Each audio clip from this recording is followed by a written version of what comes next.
ഇതിഹാസങ്ങളിലൂടെ എന്ന ചാനലിലേക്ക് ഏവർക്കും സ്വാഗതം. എല്ലാ വീടുകളിലും കാണുന്ന ഒന്നാണ് ശ്രീകൃഷ്ണ വിഗ്രഹം.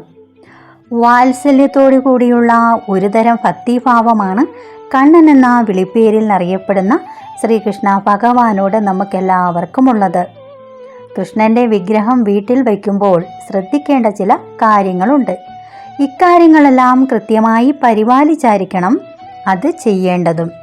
എങ്കിൽ മാത്രമേ ശ്രീകൃഷ്ണ പ്രീതി നേടാൻ സാധിക്കൂ എന്നാണ് ശാസ്ത്രം പറയുന്നത്.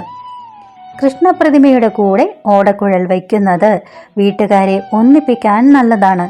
എന്തെന്നാൽ ഓടക്കുഴൽ വായിച്ചായിരുന്നുവല്ലോ ശ്രീകൃഷ്ണൻ ഗോക്കളെയും ബന്ധുമിത്രാദികളെയും തന്നോട് ആകർഷിച്ച് അടുപ്പിച്ചിരുന്നു എന്നാണല്ലോ ചരിത്രം പറയുന്നത്.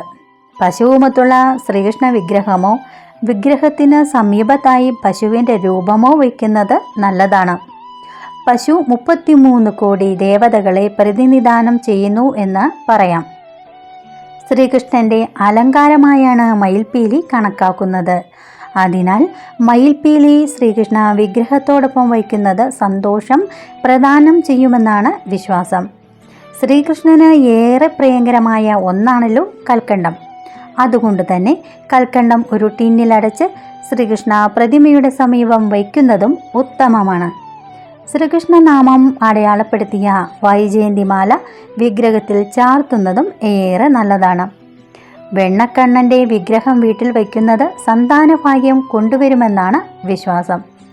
ലഡ്ഡു തിന്നുന്ന കണ്ണനായാലും മതിയെന്നും ആ ശാസ്ത്രം നമ്മോട് പറയുന്നു. തറയിലോ കിടക്കയിലോ കട്ടിലിലോ മേശപ്പുറത്തോ ഒന്നും ശ്രീകൃഷ്ണ വിഗ്രഹം വയ്ക്കരുത്. ലോഹം കൊണ്ടുള്ള വിഗ്രഹമാണെങ്കിൽ അത് പോളിഷ് ചെയ്യണം. ഹരേ രാമ ഹരേ കൃഷ്ണ മന്ത്രങ്ങൾ ദിവസവും ഉരുവിടുന്നതും ശ്രീകൃഷ്ണനെ പ്രസാദിപ്പിക്കാൻ ഏറെ നല്ലതാണ്. ഹരേ കൃഷ്ണ.